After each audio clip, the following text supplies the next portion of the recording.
but also about the programme that's being offered here today. So if I could have the next slide, please.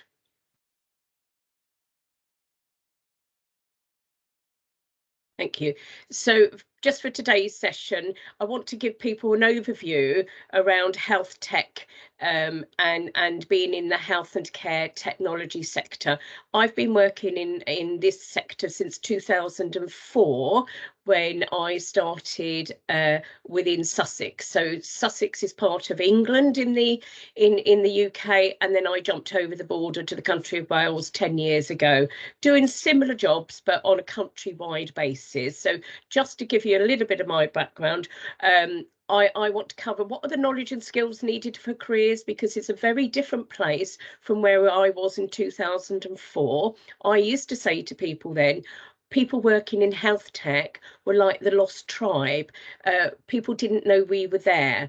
You fast forward that to 2022, 2023, and actually health tech, med tech, the wider tech, all of that, as you've seen in your own daily lives, are absolutely vital for working in this sector and actually a lead in this sector. So when you think of everything from genomics through to clinicians using tech to make support decisions and decisions for their patients, it's an absolutely fascinating place to be in.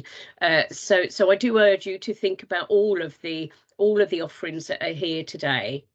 So in the overview, we'll talk about the knowledge and the skills, and we'll talk about what subjects the course, and that may change. And I know there may be some tweaks already to what I've put in the slides that have already, because Philip, who's my colleague, has been working with the university to create the development of the curriculum. So that's an ongoing, and because we know the fast pace of tech as well, we also know that we need to be agile in what we're offering to give a great student experience.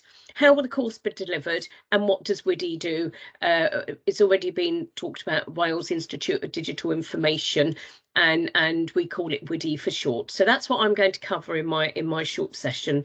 Thank you. If I can have the next slide, please.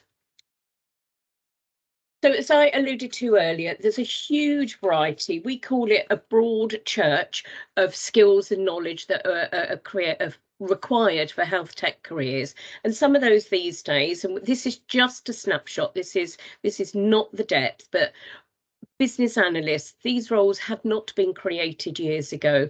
That's about process mapping, that's workflows optimization, that's modeling, that's risk prediction of the future. We've got software engineering, the design, the end user, we've got testing, safety, performance. We've got all of the apps, healthcare devices, and looking on the privacy, smart, on fire, etc. We know how this has increased over time in terms of using your smartphone, your devices, the apps to support health and care and your own health and well-being. But there's also then the back of that. So if people wanted to go into research afterwards, how we're using the apps and the devices, but then taking the data from that and doing meaningful research.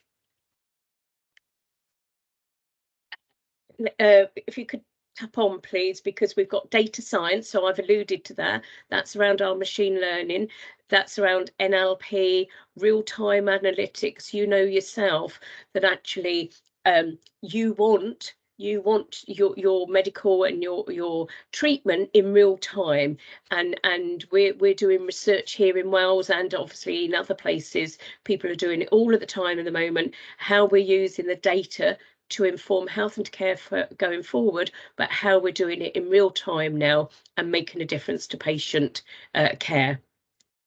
Then we've got infrastructure and cybersecurity. We all know how important cybersecurity is, and the storage of all of that, the structure, and then networking, interoperability, resilience, etc. Making sure that all of that's safe and secure to do what we need to do within this sector.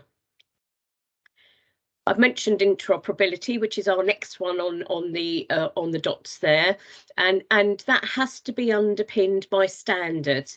It has to be underpinned so everybody's got a common understanding of the technology, the language, the terminologies I've put there, data sets, data structures. We must have interoperability. We can't keep layering networks and systems on, but we must have it.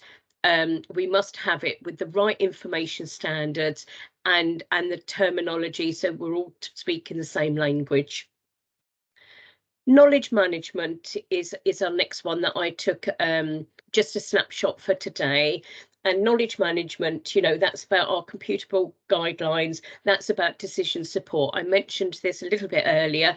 We want our clinicians to have knowledge at their fingertips, and we can provide that knowledge with what we're doing with our decision support tools and with our guidelines. And there is a huge amount of work globally going into knowledge management, and our library services within the UK, and I'll mention CILIP going on, but our library services, which, you know, years ago, books on the shelf and you went and got your library, whether that was for your university studies, whether that was in school, whether that was for your leisure.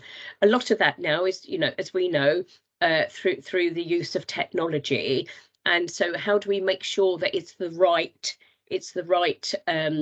standards there? How do we make sure it's the right treatment for the right patient? So CILIP in the UK, which is the library services, have joined the Federation of Informatics Professionals, and I'll talk a little bit about that a little bit more as we get to it. But they've joined because we know how important it is to do all of this joined up working, as I would call it. Service transformation. So as Aviash alluded to before, my second master's, I'd got one in nursing before that, but my second master's is in change management, innovation, behaviour change, those leadership skills. We know that the healthcare, especially within the UK, but globally as well, we know we need to have service transformation. We need to be able to be agile in what we can deliver to our patients, but we know we need to bring our staff with us, and we need to collaborate globally as well. Hence us working with Aviash and his colleagues at the university here, which is great because we're learning from you as well as you learning from us over a period of time. The last one on there was project and programme management. We need that to underpin best practice so that we're, again, speaking the same language, but we're doing it on time, on budget, etc.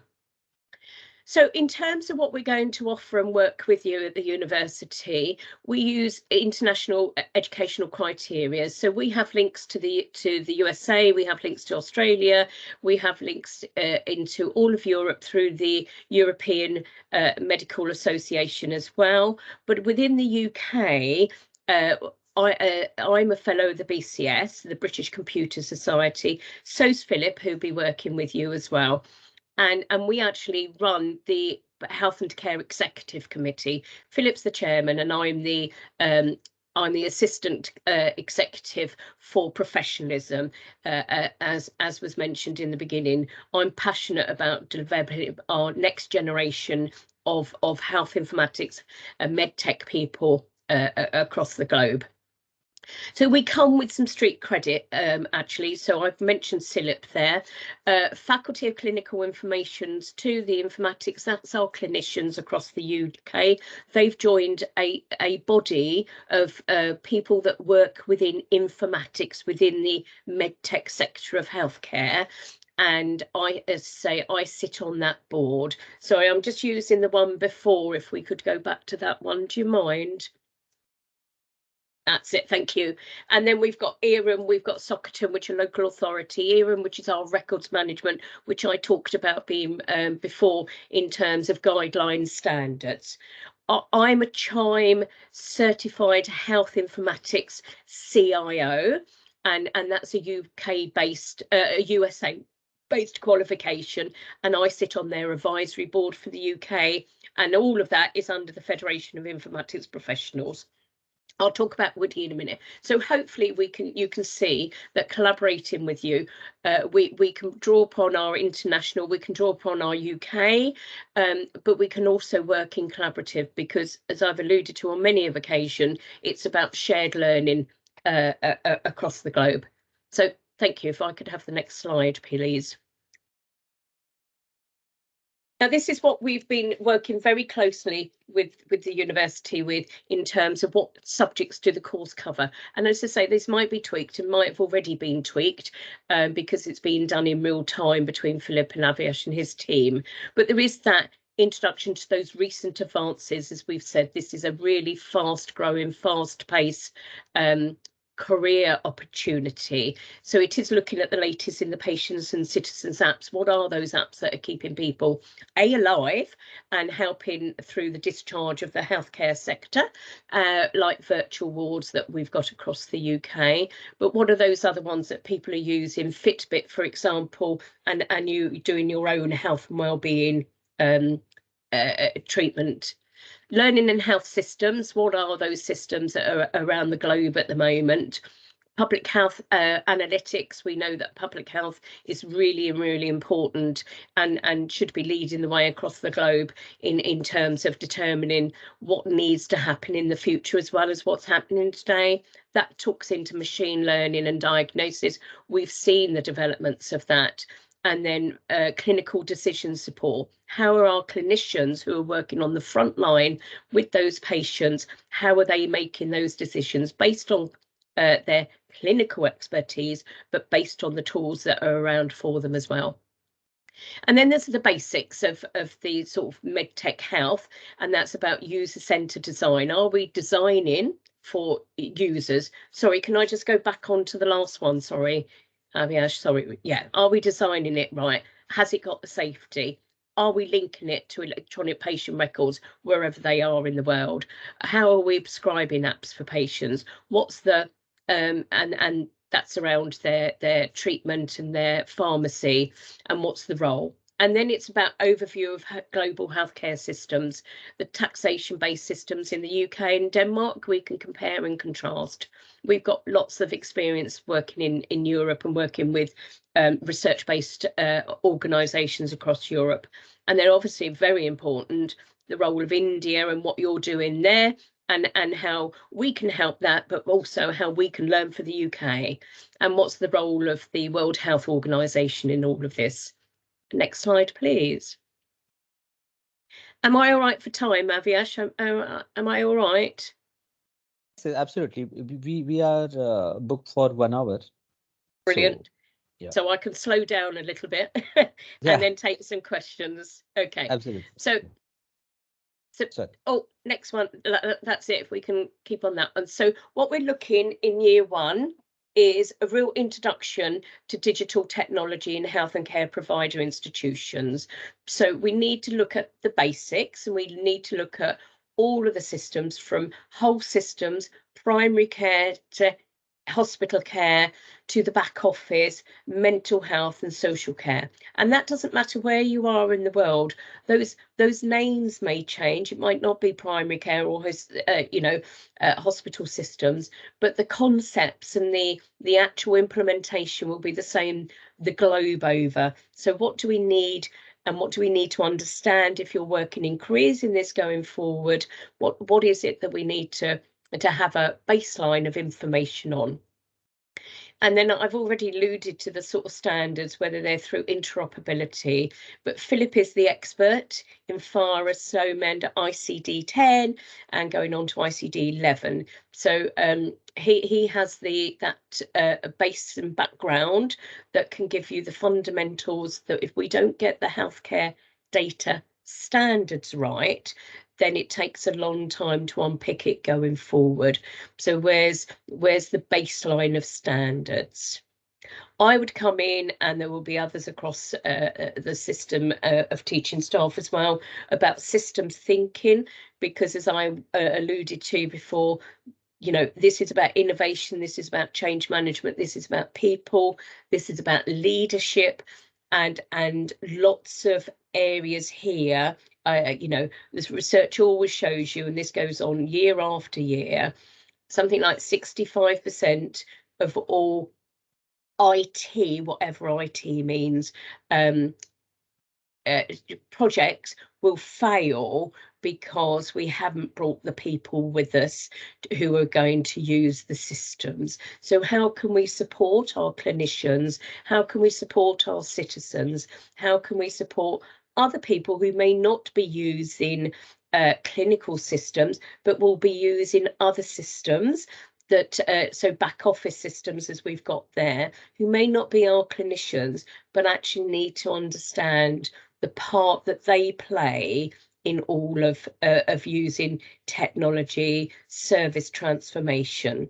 So the soft systems methodology, and then the wider systems theory, we'll be covering wicked problems. What are those wicked problems that we can answer and we can unpick and we can research into predominantly in the health and care sector? Socio-technology perspectives that I've talked about, and then what is One Health Global One Health? I'm lucky enough that I'm coming to India on the 20, I think I fly out of the UK on the 21st, and I'm going to Hyderabad and I'm going to the BioAsia conference there, which is talking about the One Health from a global perspective. And so and some really key speakers. I'll be then coming down to Puny the week after and meeting colleagues from the university. So hopefully we've got it hot off the press, as we would say in the UK, to think about what's happening in One Health globally in 2023. Thank you. Next slide, please. So how will the course be delivered? It will be a mixture on-campus teaching and online sessions. As we know now, COVID has altered the way we do lots of things, but we have found from research we also need to have the collaboration, we need the peer support. So we do need on-campus teaching as well as online sessions, and a lot of the sessions like today will be recorded so that we've got it. I think we've skipped a slide. If we could go back to the next one, if that's okay, that's brilliant. Oh, hang on a minute. Let's go back. So in terms of talking about how the course will be delivered, it will be a mixture of on-campus teaching, online sessions. Some of those, whoever's delivering from the UK may come over to Puny and be on campus with yourselves, and some of it we may do from a distance. So some of the semantics of delivery will be determined when we meet face to face in February, when we're still looking at our development there. In terms of online sessions from the Woody team, I think if we could go back a couple of slides, please. Do you mind? That's it. That's great. We will do online, as I say, but we are coming over to talk to you and make sure that we can offer a great experience along with our colleagues on campus there. We will have faculty and guest speakers, national, international, as I've alluded to, from both industry and the NHS, but that will be underpinned by academia, because we're very, very aware of the role of academia and a good research and a good experience for students to get their degrees.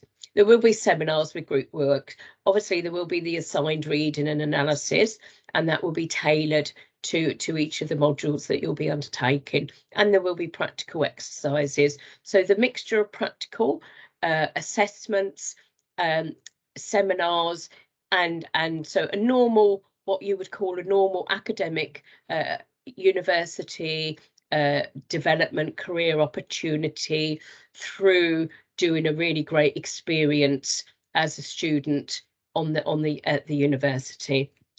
If I could have the next slide, please. So why are we involved in developing this with colleagues from Puny and the university? And that's because it's something called WIDI, Wales Institute of Digital Information, that myself and a colleague, and his picture's on the next page, I'll come to that in a minute, we created in 2015-16 through a chance conversation. So Professor Ian Wells and I had a conversation at a conference, and that's where networking is really, really important. Had a chance conversation. He had lots of students who were doing computer science. I had a growing organisation of which I was head of workforce. And so I wanted my workforce planning and I wanted workforce development. And so we created a level 2 to level 7, and it's on another side. And now we've got PhD offerings as well. So we created a suite of learning programs for my existing staff when I was working in the NHS, and my new staff coming in through degree apprenticeships, which are a new way of learning in the UK, where they're funded degree programs, which is great opportunities for people. So we grew the Wales Institute of Digital Information, and we work with all of the health boards across Wales and with other universities and other parts of universities. So we've got the University of South Wales and we've got the University of Wales Trinity St David's, but we work with other universities. We collaborate across in China, Australia, as I say, many parts of Europe, because of the work we do through the European medical informatics groups. And we've put it that we're accelerating the use of digital technology to improve the health of Wales. So that's not just the healthcare system, that's the health of Wales for individuals, and putting the person at its core.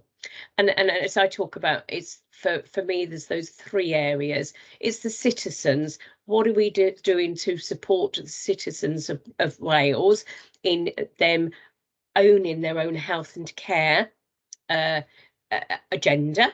And we're working with things like Get Fit Wales, where we've been turning an analog website into people using smartphones for them to be able to do their daily activities. We then get it through the back of that through AI, and then we're doing modelling for the future, but we're also making sure that we're keeping people motivated. So one of my academic directors in outdoor activity and sport, his PhD's in gamification. And so he's been working with the health boards, housing associations, to ensure that we're putting apps in that will keep the young people of Wales motivated to keep them fit and healthy, because we know we've got obesity problems, and we're seeing young children with type 2 diabetes. So it's trying to work with public health as well, to create those opportunities and to create the culture that people can see that physical literacy, as we call it, from a young age, and physical development of children is really important. So we're doing that. We've got, and that takes into the research and development, and then we're putting new products into place. We're working with companies in terms of service innovation. And we move seamlessly, as I say, between that. We got funding yesterday for nearly £750,000, I think, in terms of some more bids that we'd put into higher education to expand WIDI again, so and to create micro credentials, so standalone units of learning for people's continuous professional development. So if I can have the next slide, please. So who are we? And what do we do? So I think you all know me by now. I'm Wendy Deering, and yes, I'm a nurse by trade. I'm a fellow of the British Computer Society. Yes, I've worked in healthcare for many a year, since I was 16 and a half actually, and I'm now old. And I'm now Dean of the Institute because of the work that I did in terms of working with Ian Wells, who's third on the pictures there. So it was Ian and I who created what you can see there in terms of the units of learning from level 2 up to level 8 now. And then we've added other colleagues in. So Professor Andrew Weir is Director of Research for WIDI. He works at the University of South Wales, and Dr. Philip Scott, who will be part of the organising development programme team here. He was at Portsmouth University, and he's now working for me because I created, before I left my old job into this job, the digital skills for health and care professionals. It's an MSc fully funded by Welsh Government, had 60 on in the first cohort, we've got 60 on in this cohort, and we're doing that on a yearly basis. 3-year part-time, mainly online. They have a residential, and so we have a track record now of developing programs of learning that are there for people to have a really good student experience, to build on their foundations, because they may be working, like the master's program, they're all working in health and care sector. Most of them are clinicians, doctors, nurses, allied health professions, but then we've got other programs of people working in back office, or those new ones coming in, as I say, the degree apprenticeships. This is all about our MTech in Digital Health and Innovation program. So this is a 2 years full-time program in which Wales Institute of Digital Information WIDI, they are our institutional partner. We have program leaders and advisors from global universities. Our curriculum is designed with the help of industry to get to the growing demand of health tech professionals. And we have opened our admissions for this year into next year. Well, very soon is going to be 2023. So please contact us if you want further more information, and you can visit our program website as well. Our team will get in touch with you for further details and inquiries.